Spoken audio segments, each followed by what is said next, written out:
Recentemente eu fiz um vídeo falando sobre o Tim Burton e a sua revolução no cinema. E quando eu fiz esse vídeo, eu pesquisei várias referências, em relação a sites, vídeos no YouTube, e aí eu acabei caindo num limbo, assim, de teorias da conspiração sobre os filmes do Tim Burton. Eu acho muito difícil você também não conhecer essa teoria, mas essa teoria diz que os filmes do Tim Burton, os originais, feitos por ele, tipo direção, personagens, criação de roteiro, tudo feito por ele, são todos conectados de alguma forma. Só que quando eu tava pesquisando, eu vi várias teorias feitas por outros canais. Também acabei complementando com as minhas próprias ideias, vi muita coisa maluca, mas tem muita coisa que não faz sentido, então eu tô aqui pra dar um detalhamento maior sobre isso. E aí, como a parte da teoria nem todas são partes feitas por mim, e muitas das coisas eu vi em outros vídeos e outros sites da internet, eu vou deixar todas as referências na descrição pra vocês verem os outros conteúdos também, porque eu acho que vale muito a pena. Até porque você não tem que levar tudo que eu falo em consideração, né? Eu sempre falo isso em todos os vídeos. Então, se você quiser, você mesmo pode tentar criar uma teoria da sua cabeça, ou então tentar complementar com essas outras histórias que eu vou falar. E aí você pode ver os outros vídeos. Então, já pegando o gancho, esses são apenas os meus pensamentos sobre a obra, você não precisa levar tudo em consideração, você pode ir lá e fazer você mesmo se você quiser, ou então ver outros criadores de conteúdo que tenham uma ideia parecida ou mais igual à sua. E, claro, se você for pra discordar, a aba dos comentários sempre vai estar aberta, mas faça isso com respeito. Eu também quero pedir pra vocês deixarem um like, comentarem, uma coisa que não precisa ser relacionada ao vídeo, mas comentarem qualquer coisa, se inscreverem e ativarem o sininho. Tudo isso que vocês fazem me ajuda a engajar o vídeo e aumentar a nossa comunidade, mas também faz vocês receberem mais do meu conteúdo e outros conteúdos parecidos. Então, teóricos da internet acabam dizendo que os filmes de A Noiva Cadáver, Frankenweenie, O Estranho Mundo de Jack, além do curta-metragem Vincent, são todos conectados de alguma forma. E aí, quando eu falo de Frankenweenie, eu estou falando do filme de 2012. Então, eu vou contar na ordem cronológica para ficar mais fácil para vocês. Então, a nossa história começa com Vincent Malloy, um garoto de 7 anos que, na verdade, queria ser como Vincent Price. Vincent, ele é um garoto que é um pouco perturbado da cabeça. E aí ele vive fazendo experiências, e uma dessas experiências que ele faz é com o seu cachorro chamado Abercrombie. Um ótimo nome para um cachorro, aliás. E aí a teoria dos fãs do Tim Burton diz que a mãe do Vincent, vendo que o cachorro estava sofrendo na mão do garoto com as experiências, acabou deixando ele numa casa de adoção. Então, depois de algum tempo, esse cachorro é adotado por outra família, e aí eles trocam o nome desse cachorro e começam a chamar ele de Sparky. Que aí a gente vai pro filme de Frankenweenie, onde esse cachorro vive com a nova família e o seu dono, Victor, que também é uma criança. Só que, infelizmente, apesar do cachorro parecer muito feliz, ele é fatidicamente atropelado e morto. Então, inconformado, o Victor se inspira em uma aula de ciências que ele teve, onde o seu professor falou que movimentos podem ser estimulados com a eletricidade. Então, ele traz o seu cachorro de volta à vida. E aí, depois de alguns anos, a gente passa pro filme da Noiva Cadáver, onde a gente vê o personagem Victor, que coincidentemente tem o mesmo nome e a mesma aparência do garotinho de Frankenweenie. Então, os conspiradores da internet acreditam que sejam a mesma pessoa no fim. E aí, depois de todos esses anos, o cachorro dele morreu de verdade, o Spark, ele acabou morrendo definitivamente dessa vez. E no filme da Noiva Cadáver, ele também tem um cachorrinho, só que dessa vez o nome do cachorro é Scraps, e ele é um esqueleto. Ele se encontra com esse cachorro quando ele se encontra com a noiva no além-vida, e ele fica muito feliz por ver o Scraps, então a gente vê que ele conhece o cachorro, só que agora em forma de esqueleto. E aí, depois de muitos anos de vida, o Victor acaba morrendo e agora ele se encontra em Halloween Town, onde a gente vai pro filme do Estranho Mundo de Jack, que agora ele é o próprio Jack e ele também está com seu cachorro, seu parceiro de vida e morte, que agora está em forma de fantasma e se chama Zero. E aí, como vocês podem perceber, essa teoria diz que esses 3 filmes estão todos conectados, como se fosse uma grande história da vida do Victor e do seu cachorro. E isso também ajuda muito porque a feição do Victor e os nomes serem iguais ajuda muito para a parte da teorização. Algumas pessoas acabam dizendo também que a personalidade do Victor é muito parecida nos 3 filmes, então isso também faz com que eles acreditem que seja a mesma pessoa. Mas então eu tenho tem pequenos furos nessa história. Pequenos não, tem grandes furos nessa história que são bem perceptíveis. Um deles é o fato do nome do cachorro mudar o tempo inteiro. Então, por que isso acontece se é a mesma história? Assim, em relação ao nome do cachorro, é até entendível que a família Frankenstein, em Frankenweenie, tenham mudado o nome do cachorro se é o mesmo cachorro do Vincent, né? Porque, assim, quando o cachorro é adotado, é natural que os donos mudem o nome do cachorro se for necessário. Então, de Abercrombie, ele foi pra Sparky. Natural. Em A Noiva Cadáver, a gente pode tentar fazer essa conexão se a gente pensar que no além-vida existe vida, de certa forma, né? Então, as pessoas que estão no além-vida podem ter encontrado o Sparky, e como um cachorro não fala, eles acabaram trocando o nome dele para Scraps. E a minha própria explicação em relação ao Estranho Mundo de Jack, para ele ter mudado o nome do cachorro, existe um ponto muito significativo de que a gente não sabe quanto tempo se passou desde A Noiva Cadáver até o Victor morrer e ir pro além-vida como Jack. Ele pode muito bem não se lembrar do nome do cachorro, né? Se, por exemplo, ele foi pro além-vida e ele não se lembrava de si mesmo ou da sua vida passada, e aí ele acabou trocando o nome do seu cachorro, ou então ele queria meio que renovar a sua nova vida, de alguma forma, tanto que pode ter sido por isso que ele também mudou o seu próprio nome para Jack. E também pode ter sido o outro fato de que o cachorro, ele saiu de onde ele estava, né, do além-vida com a noiva cadáver, foi para outro lugar em Halloween Town, e aí ele encontrou novas pessoas que deram um novo nome para ele, e agora ele se chama Zero. Agora, a mudança do cachorro de um esqueleto para um fantasma e ele ser o mesmo cachorro, não sei se faz muito sentido. A minha própria teoria é de que talvez no além-vida você consiga mudar de forma, se você quiser.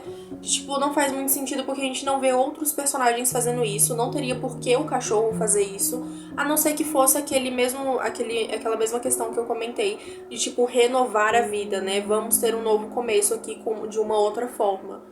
E aí, assim, tem muitas pessoas que dizem que os cachorros são muito semelhantes nos 4 filmes, quer dizer, nos 3 filmes e no curta, só que eu não consigo ver toda essa semelhança. Tipo, eu consigo ver uma leve semelhança em relação ao tamanho do cachorro. Tipo, eles são todos do mesmo tamanho, teoricamente, são todos de porte pequeno. Só que o que mais se diferencia pra mim é o focinho.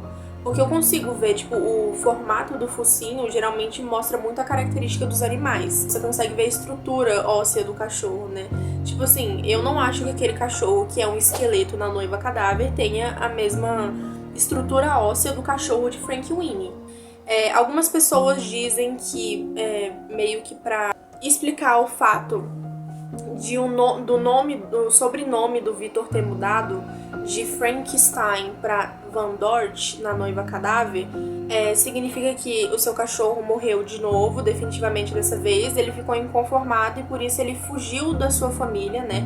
Fugiu de casa e acabou sendo adotado por outra família, onde ele ficou conhecido como Victor Van Dort dessa vez. A gente também pode perceber que existe um grande furo na história, porque se a gente para pra perceber, o filme da Noiva Cadáver se passa antes do filme de Frankenweenie, porque a Noiva Cadáver se passa na era vitoriana, no século XIX, é mais ou menos entre 1837 até 1901. E Frankenweenie se passa, tipo, na era... Já tem casas mais modernas, a gente consegue perceber isso.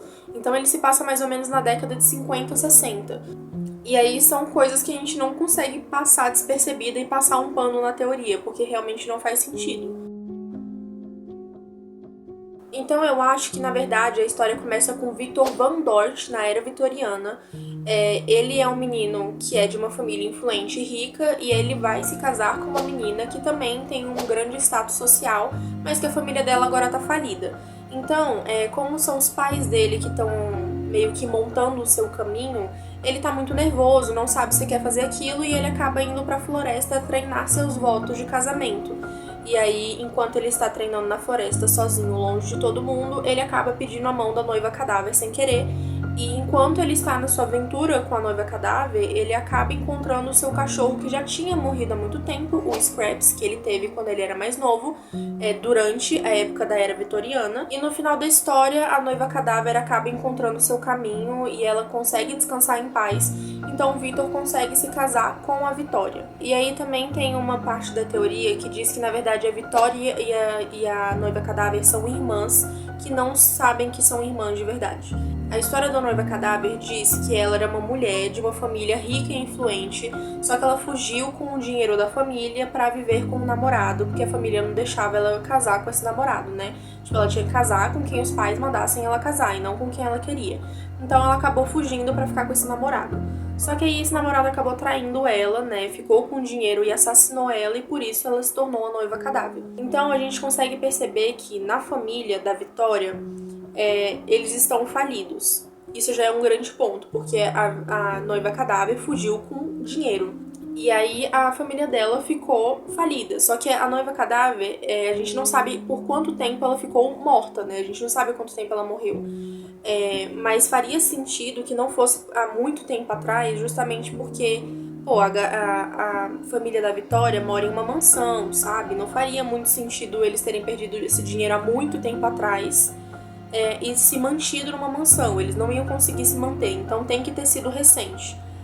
Então a teoria diz que ou ela é irmã da mãe da Vitória, ou então ela é irmã da própria Vitória. E aí faria sentido ela não estar naqueles quadros de descendentes, justamente porque, primeiro, ela é uma mulher que não seguiu os padrões da sociedade, não obedeceu seus pais e por isso ela era considerada uma vergonha. E aí eles não colocaram seu quadro nas descendências, então faz sentido ela não estar lá. Aí depois disso a gente vem pro filme do Estranho Mundo de Jack. E aí aqui eu vou deixar duas partes da teoria. Existem duas teorias que eu não sei qual que faz mais sentido pra vocês, então eu vou falar as duas e vocês que escolham qual faz mais sentido pra vocês. Então, teoria 1. Após o casamento do Victor, ele acaba se alistando no exército. E aí, durante a guerra, ele morre brutalmente com a sua cabeça arrancada.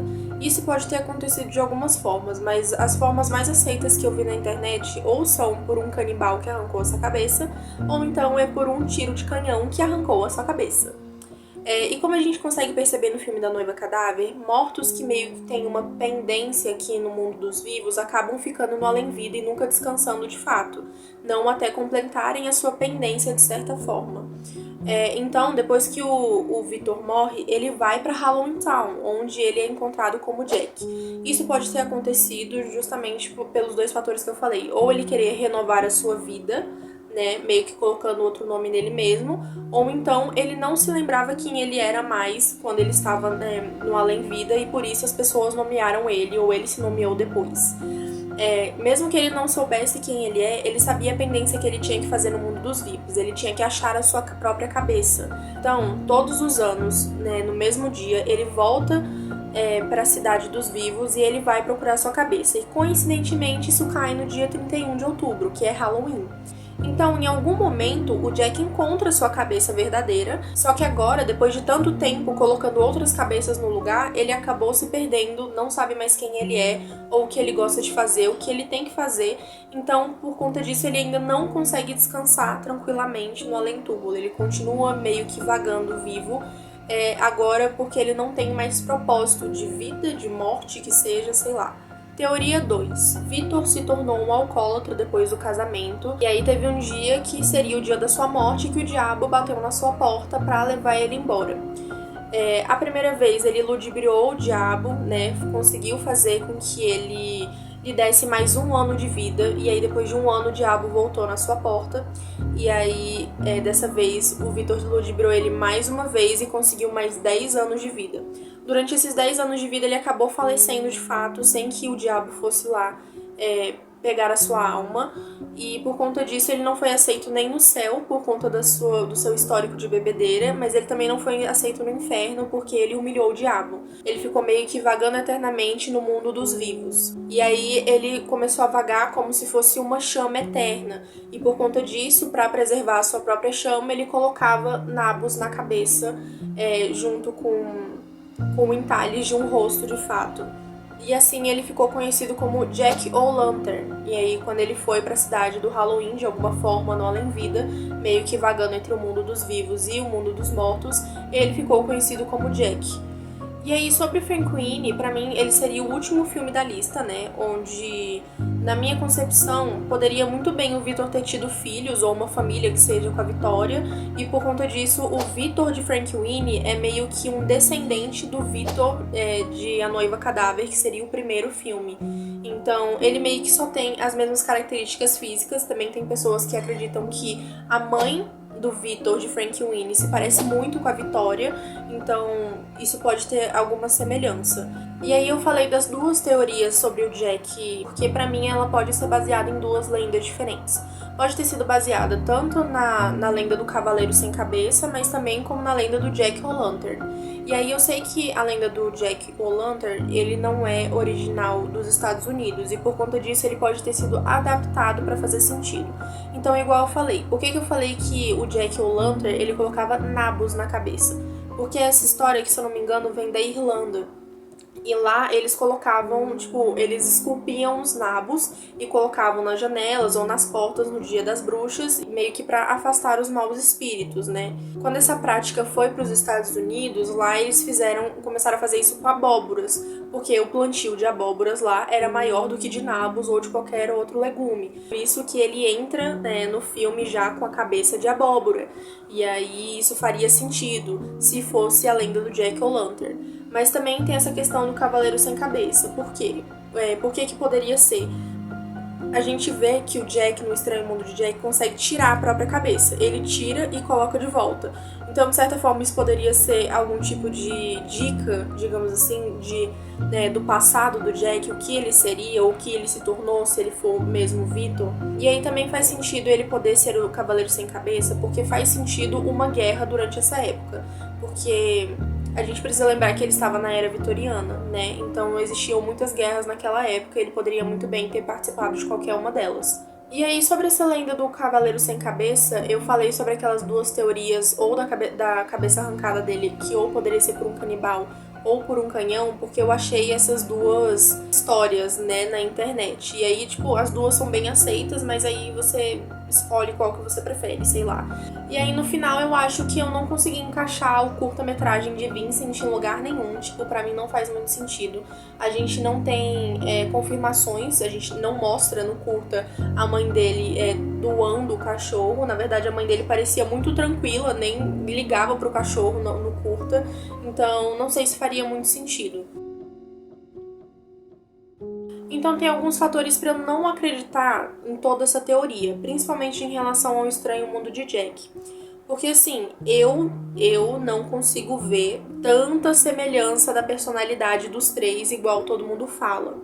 Frank Winnie eu até deixo um pouco de lado, porque de certa forma seria como um descendente do Victor, igual eu falei que essa é a minha teoria, que eu acredito mais. Mas em relação ao Victor e ao Jack, eu não consigo ver tanta semelhança assim. Também eu acredito que essa questão dos cachorros não faz tanto sentido, né? De serem os mesmos cachorros. Eu não consegui ter uma explicação específica pro Scraps e pro Zero. Eu não sei qual que é a diferença dos dois, não sei se é o mesmo cachorro ou se não é. Porque na minha cabeça não faz sentido eles serem o mesmo cachorro, tanto pela estrutura, aparência, né, no caso, mas também o próprio Tim Burton falou muitas vezes em entrevistas que, ele tinha, se eu não me engano, ele tinha um cachorro de estimação quando ele era mais novo, ou ele gosta de cachorros, alguma coisa assim. Então ele sempre incrementa nas histórias dele os cachorros. E aí, faria sentido que só fosse uma coisa meio natural de se fazer em um filme, não necessariamente porque envolve toda uma história. Mas não sei, porque a gente também tá falando do Tim Burton, né? Então ele poderia estar criando uma coisa muito maior do que qualquer um pode pensar.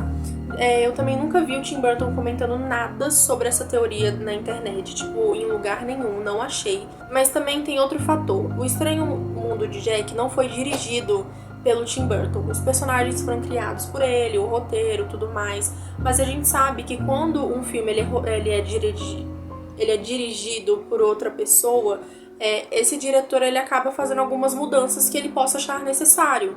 Então o próprio Tim Burton tinha falado pro diretor que fez O Estranho Mundo de Jack ficar à vontade de mudar o roteiro o quanto ele quisesse. Então a gente não sabe se ele usou realmente o roteiro original, se ele fez algumas mudanças e se isso meio que impacta na história da teorização que a gente está criando. E aí eu acho que tem algumas pessoas que vão muito mais a fundo do que o necessário. Tipo, eu consigo perceber algumas semelhanças entre alguns personagens, né, dos filmes do Tim Burton. Então, por exemplo, o pai da Vitória em A Noiva Cadáver é muito semelhante ao prefeito da cidade em Frankenweenie. Só que, tipo, eles são a mesma pessoa, tipo...